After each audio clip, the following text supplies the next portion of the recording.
If you didn't have a fundamental concept of what quantity is, 2 plus 2 equals 4 would not make sense. It would be beyond your grasp.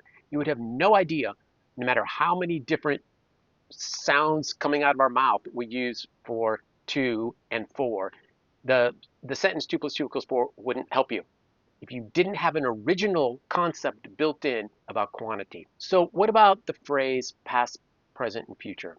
If you didn't have a built-in concept of time, which is, say, a very fundamental concept of how our experience and mainly our consciousness moves, if you didn't have the originating concept, whatever you called it, that we now call time, then past, present, future would not make sense to you. And the third thing I want to talk about, using sounds to express and symbolize things in our experience. This is called language. And if we didn't have an originating concept of language built in, the idea of translating subjectivity would make no sense. So let's talk about these three things: quantity, time, and language. So what I said originally is that if we didn't have an originating concept of what quantity means, this means as a concept, this means a built-in ability to understand whatever somebody calls it when they're describing what we now call quantity.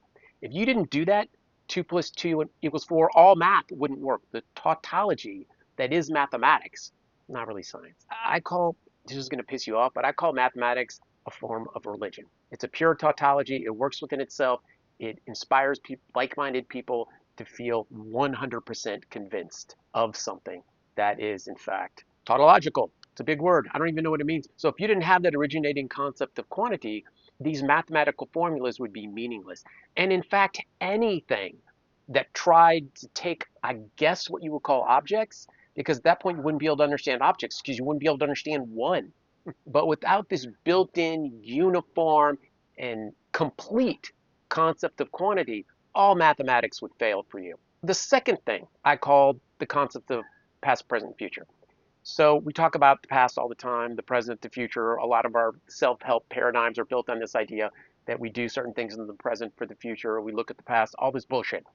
The whole understanding of what it means to say past, present, future relies on an originating concept that we call time.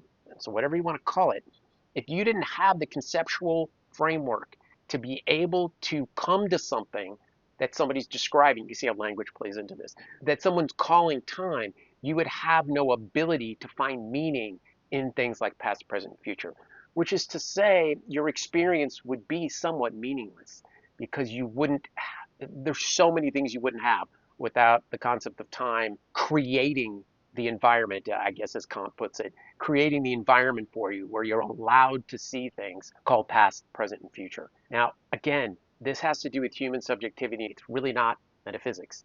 It's not making a comment on what those things really are. So the first one is quantity, and I represented that with a mathematical equation. Second one is time. I've represented that with the idea of past, present, and future. And the third thing is language. And I think in some sense this is the biggest. It's also the most tangible, which means we can work on it. I also think you can convince a student easier of what it looks like to have a concept of language. So language itself is self-evident, which means if we didn't understand the concept of language, we would never know to look for symbolism and the creation of symbolism and the creation of languages. And so when I say dog, I mean a furry animal with 4 legs that listens to everything I say, and then one of them, by the way, with the white stripe bites me. When I say that word, it means something to someone else. So in a sense, it's translating subjectivity. So I've said this before, most of your life is in your head. Most of your life is non-scientific. It's, again, built on originating concepts. And in my mind, is the domain of philosophy. And that is your subjective experience.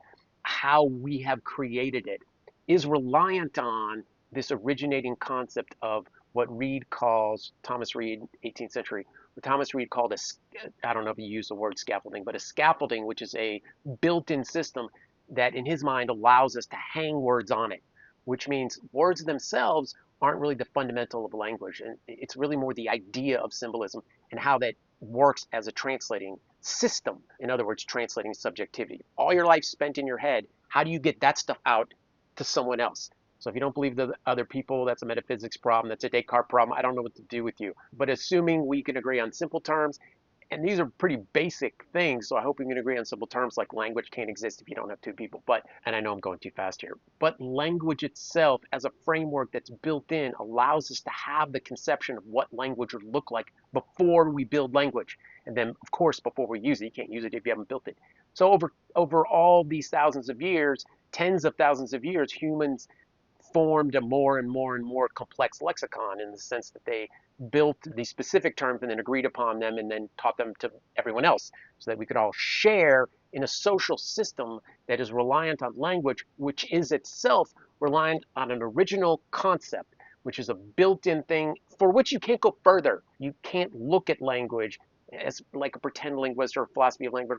You can't go further than the idea that we have that built-in concept. And so that sets the stage for philosophy. All these things independently and working together, quantity, time, and language, and some other things, form the original network of what it means to start a system of philosophy as it is, extremely different from things like later after the fact tools like science and then the things science found, which are themselves tools creating tools. But when you pick up a hammer, a tool is only as good as hitting the right nail, and it's only as good as your own understanding of what you would do with that tool.